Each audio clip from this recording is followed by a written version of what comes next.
Okay, moving along then. The name of this war confuses a lot of people because we tend to think that it was the French versus the Indians. Well, that wasn't so, Joe. It was in 1754 that the French and Indians united and fought against the colonists and the British. Eventually, Spain will actually join the British side. Okay? So again, we have the French and the Indians on the same side, and then we have the colonists and the British on the opposite side. Now, some Indian groups did fight with the colonists, but the majority of them allied with the French. Why was everyone fighting? Well, excellent question.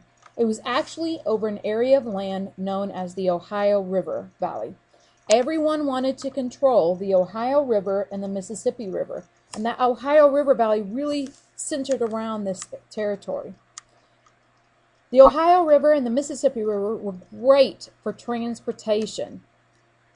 You could ship goods down the Ohio River, down the Mississippi River, out to the Gulf of Mexico, around the Atlantic Ocean, and get to not only England, but the rest of the colonies that way as well. Now, I know some of you are thinking, why would they not just take their goods directly east? That would be a lot closer to the colonies. Let's take a look at the map on the next slide. What is blocking farmers living in this area from just going east to the colonies? So here's the Ohio River Valley. Here are the two main rivers that we're talking about. What would keep the colonists from going east? Why would they need to ship their goods down the Ohio River, down the Mississippi River, out the Gulf of Mexico, and around the Atlantic Oceans? If you said the Appalachian Mountains, you are correct. Believe it or not, it was actually much faster for people living in this area to move their goods down the Ohio River to the Mississippi and then out the Gulf of Mexico. Isn't that crazy? The Appalachian Mountains were that cumbersome or difficult to get through. This area was also great for fur trading. The Native Americans would hunt beavers, deer, and etc. and trade the fur for different kinds of goods. And of course, we all remember that beaver hats were all the rage right now. By the way, this war was also being fought in Europe. It was called the 7 Years' War.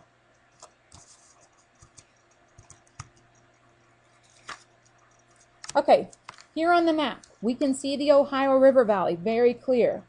It's the area mainly north of the Ohio River. Right in this area. Notice that both France and Britain claim this area, which is why it is striped right through this whole entire area. That's a problem. As we know, land equaled power. And when you got competition between countries to get more land, it often led to wars. Not only that, but we all know that France and Britain were quite often at odds with each other. And so they were often in different types of war throughout history. Especially when you get to world history, you'll study that. There was constantly a battle between France, Britain, and then Spain usually jumped in as either a third enemy or they would jump on board on one side or the other. So here we see we've got Britain represented by the green, France represented by the pink, and don't forget this tiny little area here, and gold represented by Spain. Those are the three main powers at this time in North America, but all of this is about to change with this war. The beginning. So how exactly did this war erupt? Can you believe it was actually our first president, George Washington, who was mostly responsible for the first shots. He was a member of the Virginia militia and was sent into the disputed territory to build a fort. Fort Necessity, it became named. It's this fort right here. The French, too, had a fort. In fact, very close to where Washington built Fort Necessity. You can see the competition here. This is Fort Duquesne, the French fort.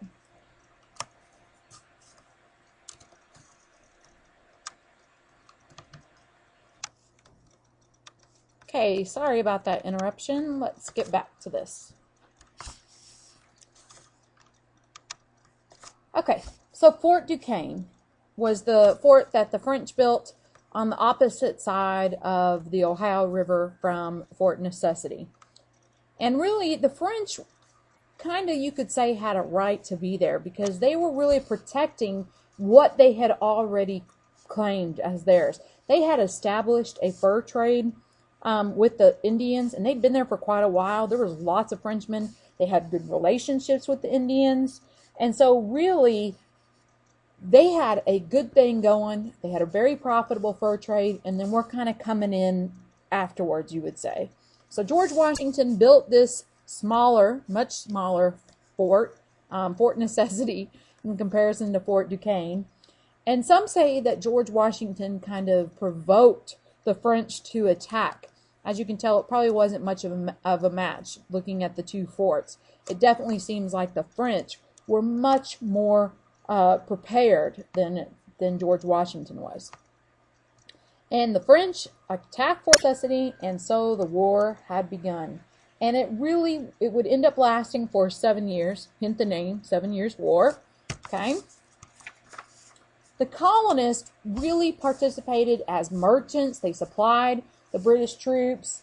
And the British really had a very powerful military, so they didn't need a whole lot of colonists joining in. In fact, they kind of looked at the colonial militias as lowly to their soldiers, which, of course, if you look at how grand and how powerful the British military was, then you would understand that. Because they had conquered not only parts of North America, but all over the world they had colonizations. We did have militias, and let's talk about that for a second, because what a militia is your local townspeople who have gathered together, and they help defend the colony in times of any kind of fighting, usually against Indians or any of the sort. Those militia are going to serve as guides for the British, and they also fought in some cases alongside the British, and they served as aides, which is what George Washington did. He served as an advisor to General Braddock. So they were served on the same side, and George Washington really had some good ideas about how to fight, how to handle the Indians, and a lot of times he was ignored. He did learn a lot from the British as well, and what's really interesting is he's going to use what he learns here fighting with the British in the American Revolution against the British. So kind of a different ironic situation there. This cartoon we're going to talk about in class, so I'm not going to talk about it here. But study it and think about Ben Franklin's message here. Albany Plan of Union. This was our first attempt ever in the colonies to unite them and work together. What you had and what you saw with all the colonies is that they were more loyal to themselves. So Virginia was loyal to Virginia and to the British crown. Same in North Carolina. They were loyal to themselves as well as to the British crown. And what Ben Franklin saw is the need for everyone to pull together in what he called his Albany Plan of Union. He wanted everybody to come meet together in Albany, New York, to form a defense against the French and the Indians. However, he didn't get a whole lot of support. He didn't get support from Parliament. He didn't get hardly any support from the colonies. And so overall, this fails. But again, the important point here is that we see the first attempt to unify the colonists together, and done by not only our Ben Franklin, our founding father, who of course is going to help us develop our country when it comes to be.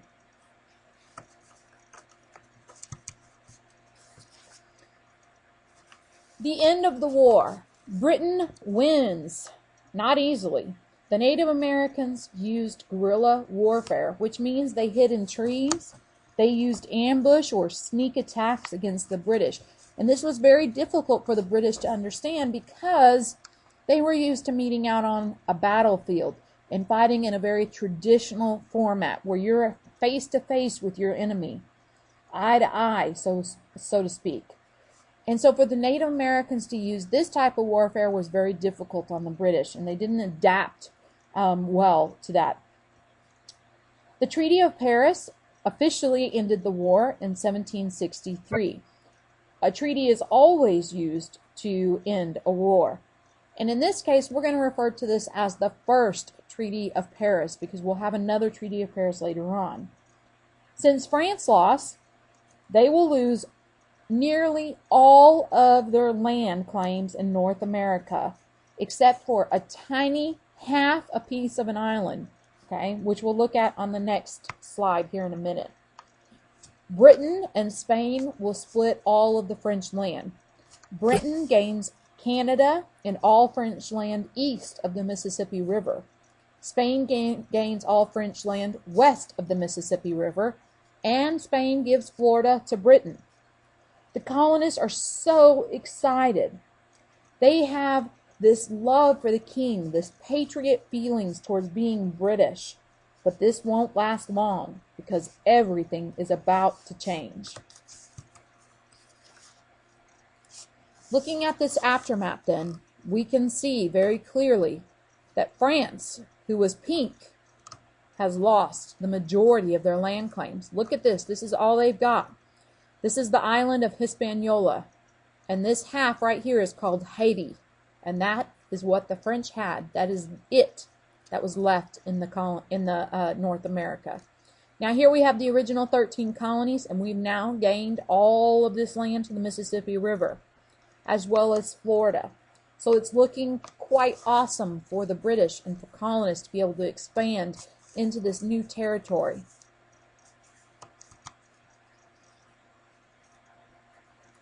But there's a problem that England discovers as all of the colonists start moving and expanding into this Ohio River Valley.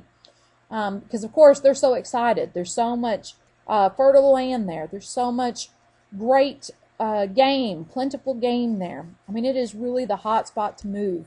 And as more and more people are moving into the colonies and it starts to get a little bit more crowded and a little bit more difficult to find land, people are expanding and wanting to move out west. But the problem becomes, how is England going to defend the colonial frontier and protect colonists from the Indians? So how are they going to protect that land, keep it British, and how are they going to protect the colonists from the Indians? There's already been an issue with the Indians in Pontiac's Rebellion, where we see the colonists and the Indians in another smaller battle. And really here, we also had the French had always had such a good relationship with the Indians. And now the British are moving in there, the colonists are moving in there, and they don't necessarily respect Native American rights to their land. By the way, King George III is now the King of Britain. The solution that King George III comes up with, along with Parliament, he's really trying to demonstrate his power here, kind of gain control, reign back in the colonies. And his solution is the Proclamation Line of 1763. What this is going to do is that he's going to keep the colonists from moving west of the Appalachian Mountains. So the Appalachian Mountains kind of forms that proclamation line. And the settlers are no longer allowed to move past this. He thinks this will make everybody happy because the colonists are going to be protected. They can protect the land better. And he's even going to put more troops out there as well. However, as you can imagine, the colonists are not going to like this at all. They're going to have to pay for some of the soldiers' costs. So let's talk about the reaction here. Fill in the emotion here. Fill in anything that you think is appropriate on how you think that the colonists would feel during this time period.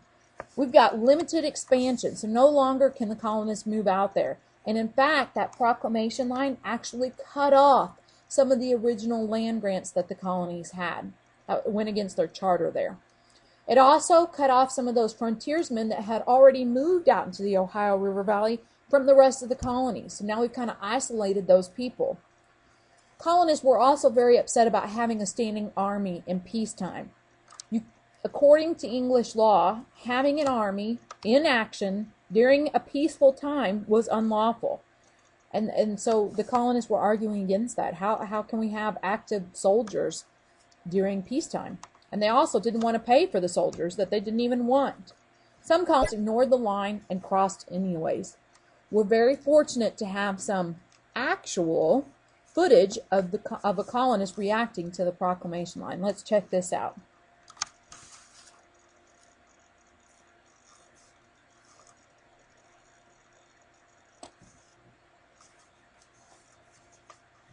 Be patient. It's going to take just a second for it to come up. Here we go.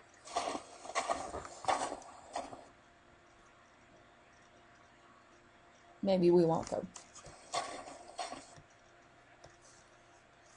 Let's pause it for just a second. Maybe I can edit this out. Let's rewind it and see it over from the beginning now. Let me close this ab. Here we go.